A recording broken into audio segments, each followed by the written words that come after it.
Will ChatGPT replace resume writers? Not in this decade. Probably not. What it will do is challenge you to write non-generic content. Career thought leaders, it's good to see you here today. We're going to talk about how ChatGPT could write. Can it write a cover letter or resume for you? And what does that look like? What might that come out? So ChatGPT, it says, is a free research preview, which tells me, right, not always going to be free. Our goal is to get this feedback to improve our systems. And then when you get into the system, it says there may be misleading information. And over here on limitations, it says may occasionally generate incorrect information, may provide harmful instructions or biased content, and limited knowledge of the world events after 2021, because that's when this was mainly gathering its research, gathering its data. Now, of course, the way it's created is that it's supposed to be continually learning. When we talk about AI, artificial intelligence, we know that learning, machine learning is part of that, and machine learning is part of this system and the others that we'll look at. So it is learning from then, but the initial information was built in 2021. It's important that we know that, right? We understand the limitations and we understand some of these, the warnings about it. We're going to start with the cover letter comparison, and then we'll look at the resume. So I just wrote in cover letter for a construction sales role. That's all I put here in the top part. And this is what it wrote. I'm writing to express my interest.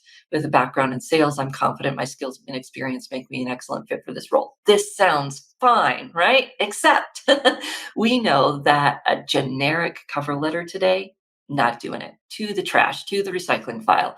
Why? Because it doesn't say anything. This intro does not say anything that cannot be copied and pasted from one person to another, which is why it doesn't work, and it's why AI can write it. So if you or your clients are writing this type of cover letter, sure, AI can write that. I wouldn't recommend it for anyone, especially in a cover letter, well, even in a resume, because it's generic. We want to know, why does your person want to work at this company? What do they know about this company? And really, if they're not writing that letter today, why do you want to work there? They might not want to include one. I'm hearing more and more about cover letters. I mean, we know they're not read, they're usually read later. And this isn't telling my hiring manager anything that is going to add value. So yes, you could use this system to get it started. But I just be careful with this. I think this is what we've got to educate our clients around, is that this type of writing is not working today because people are tired of the generic cover letter. That first paragraph really needs to say why your client wants to work at that company. What do they know about the company? Seeing them in the news, talking to somebody, doing something that makes that connection. Even their mission, vision, values has to be connected somewhere in that first part of the letter. Then, at my previous role, I gained experience doing X. Sure, they could kind of use it as a fill in the blank. I was responsible for managing a large portfolio of clients.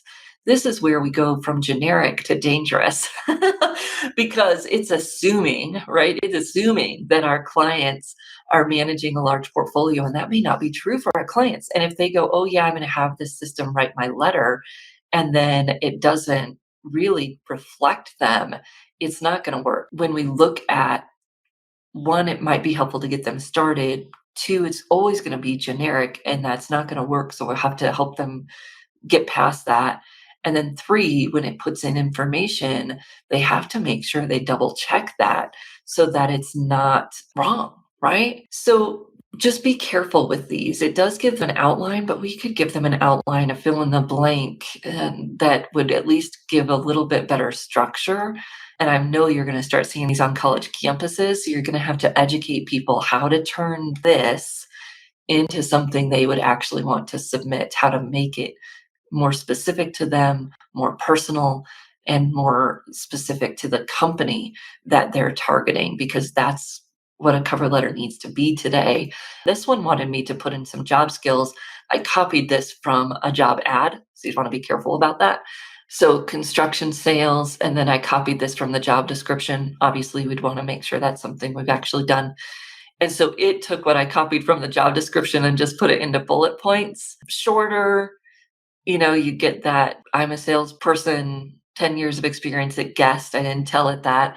So obviously my client could adjust that, but still has to be generic, has to only include information that would be copied and pasted from a job description or whatever, because it cannot know our client's story. So that's the thing we want our clients to be careful of, is using these generic documents and then being frustrated because they're not getting responses.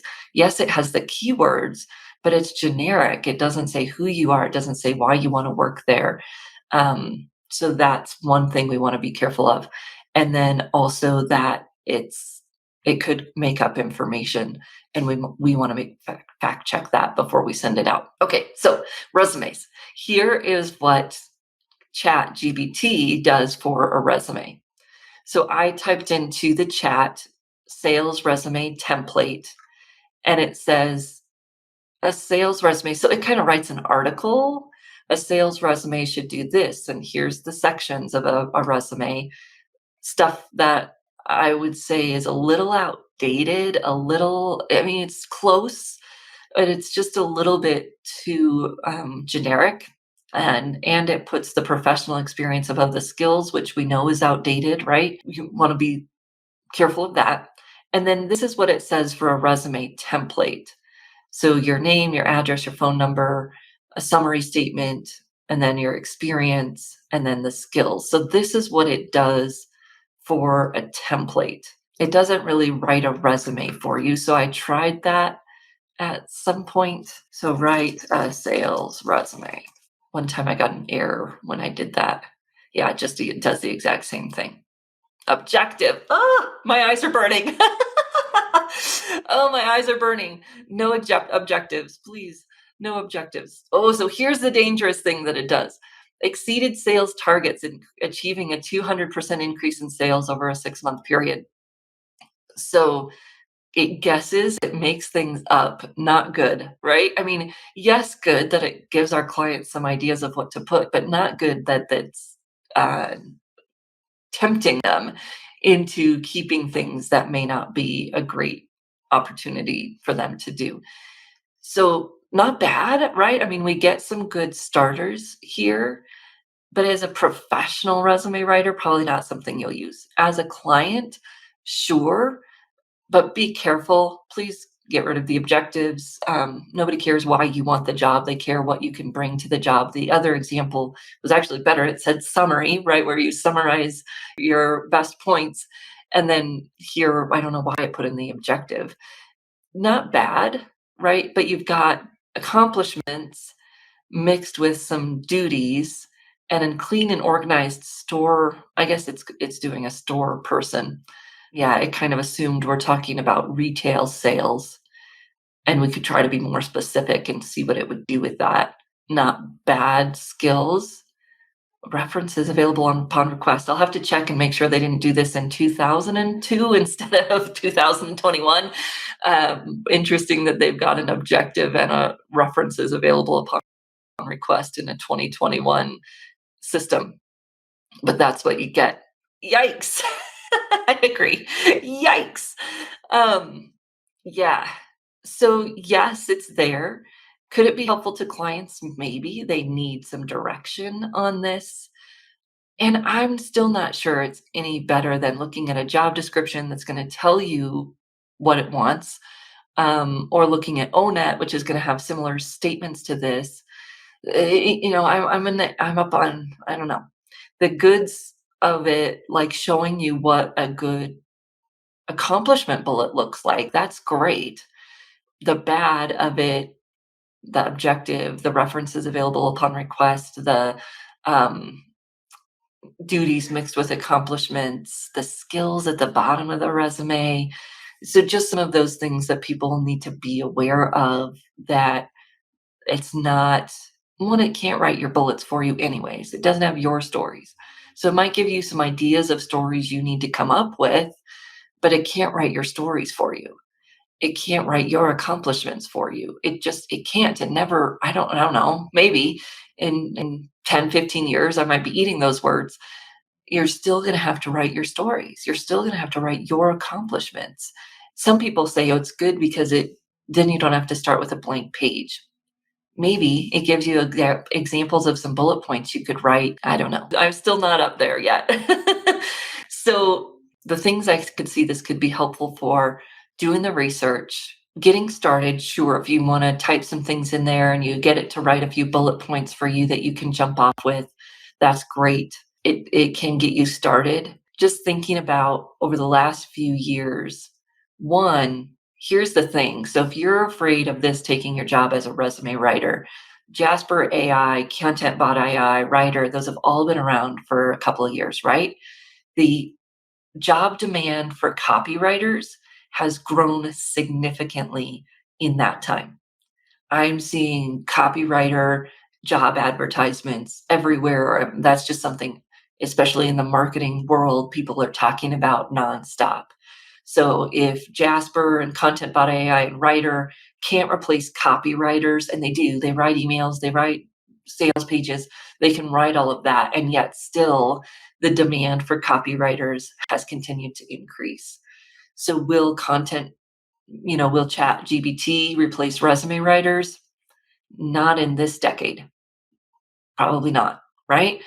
And what it will do is, one, challenge you to write non-generic content. Your generic cover letter, you saw ChatGPT actually did a pretty good job with a generic cover letter. It's not going to work. Nobody's going to want to read it, but it did a great job of writing it. Please don't write those, right? Even teaching your students or teaching your clients to write their own, teach them to write a cover letter that speaks to the company. Then they could use ChatGPT to get them started and then adjust it, making sure they're really speaking to why they want to work at that company and what their specific connection points are. What is their best stuff that relates to that company? That's the only way a cover letter works. You make that connection, you make that personal connection if possible. Not personal, but like, this is why I want to work there. This is what I love about the company, their mission, their vision, their values, the people that there, etc. So it's really going to challenge us to move away from that generic stuff that nobody wants to read anyways. Resume, same thing. It can't write your client stories. It can't write their accomplishment stories. It can give them some examples to get started with. And if you are working in a university setting, have your students play around with it, see what some of those examples are. But then they have to write their own stories. They can't go into an interview with a resume that has a bullet point on it that doesn't reflect their background, right? So they're going to have to be critical of what is posted there, and then figuring out how to write their own stories anyways. That's not going to be replaced by these systems. So I hope that one helped you realize you can use the tool for some things, and you're knowledgeable now. You can talk to clients about what it can do. And I'm super excited to see some of you in person next March in San Diego, California. If you haven't registered yet, the deadline to get the lowest price is December 31st. So give yourself that New Year's gift and join us in person in San Diego at the end of March next year.